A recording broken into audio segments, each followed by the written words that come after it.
Eddie Mitchell s'est à nouveau entouré de ses amis artistes pour enregistrer le volume 2 de l'album La Même Tribu. Quelques mois après le succès du premier, il reprend ses grands tubes en duo avec Pascal Obispo, Calogero ou Laurent Voulzy. L'ex-membre des Chaussettes Noires est revenu avec Alexia Gaillard sur les grandes rencontres de sa carrière. J'ai pris une dose de whisky afin de préparer mon sermon. Monsieur Eddie, à 75 ans, notre crooner national, tête de mort au doigt, sort un nouvel album. À ses côtés, Pascal Obispo, Véronique Sanson ou Gregory Porter pour des reprises de ses plus grands tubes. L'occasion pour nous de revenir sur les grandes rencontres de sa carrière, à commencer par la découverte de sa vocation presque par hasard. Vous savez, le premier disque que j'ai fait, je l'ai fait parce que je voulais voir un vrai studio. Voilà, je voyais tellement de pochettes, justement Capitol, les fameux disques Capitol, où chaque chanteur ou chanteuse était photographié dans le studio avec des micros insensés que j'avais jamais vus de ma vie. Donc j'ai décidé de passer une audition pour voir un vrai studio, quoi. C'était au Studio Hoche, qui n'existe plus à Paris. Je monte dans l'escalier et là, il y avait un black tout costaud qui montait à quatre pattes avec un serveur qui avait une bouteille de whisky et des glaçons.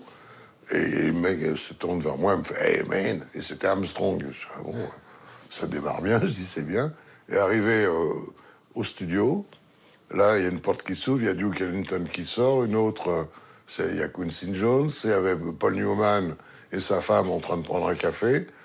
Je dis « Je vais peut-être faire ce métier, tu vois, ça m'intéresse. »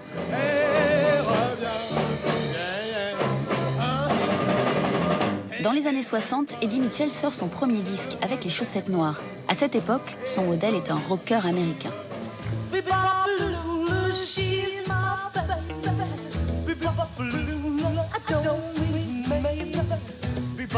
C'est Gene Vincent qui a été une star extraordinaire, qui avait une voix hors du commun. Et j'ai eu la chance de travailler avec lui. On a fait une mini-tournée en Suisse, en Belgique, et en France, et peut-être en Italie, il me semble aussi. Et puis donc, c'est une rencontre extraordinaire. Les années 60, c'est aussi à ce moment-là qu'il rencontre Jacques Dutronc et Johnny. Quand j'ai rencontré Johnny, c'était une surprise partie. J'avais 15 ans, lui, il en avait 14. Et il m'avait piqué mes disques. Et ça, c'était pas bien, ça.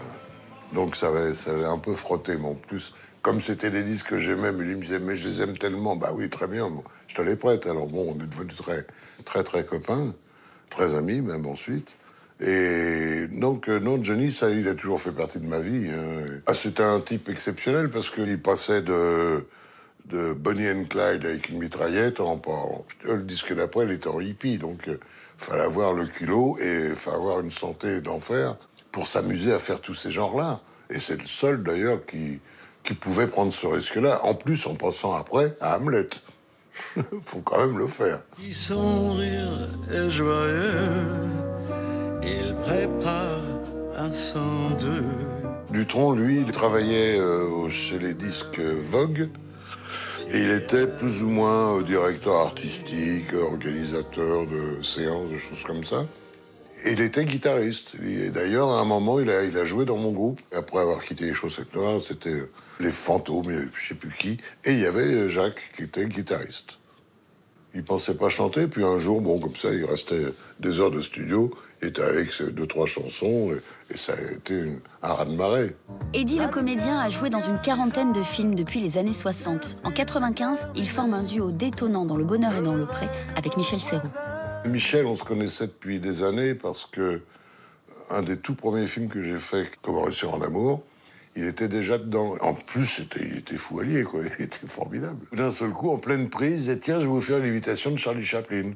Bon, alors le metteur en scène disait, bon, bah, très bien, on va faire semblant de tourner parce que ça sert à rien au film. Mais lui, ça lui faisait plaisir. Et si l'amoureux des grands espaces et du cinéma américain ne devait nous citer qu'un nom, ce serait Robert Mitchum, évident. C'est évident. Il faut fermer immédiatement les réservoirs principaux. Alerte, poste d'incendie. Fermez tous les circuits de vapeur et de carburant. Jetez par-dessus bord tout ce qui pourrait exploser. Lui, il était anti-acteur studio. À l'époque, quand il est sorti, on était en plein dedans. Lui, c'était l'inverse. Et c'est justement le côté underplaying, comme on appelle ça. C'est-à-dire, il donne toujours l'impression de ne pas jouer alors qu'il joue comme une brute. Mais c'est toujours le côté indolent comme ça qui est formidable. Si jamais vous avez besoin d'un coup de main, Bug, appelez-moi. Je vous enverrai une ou deux de mes unités. Entendu, amiral. Bonne chasse. Eh ben, dites donc, quelle nuit! Oui, comme vous dites.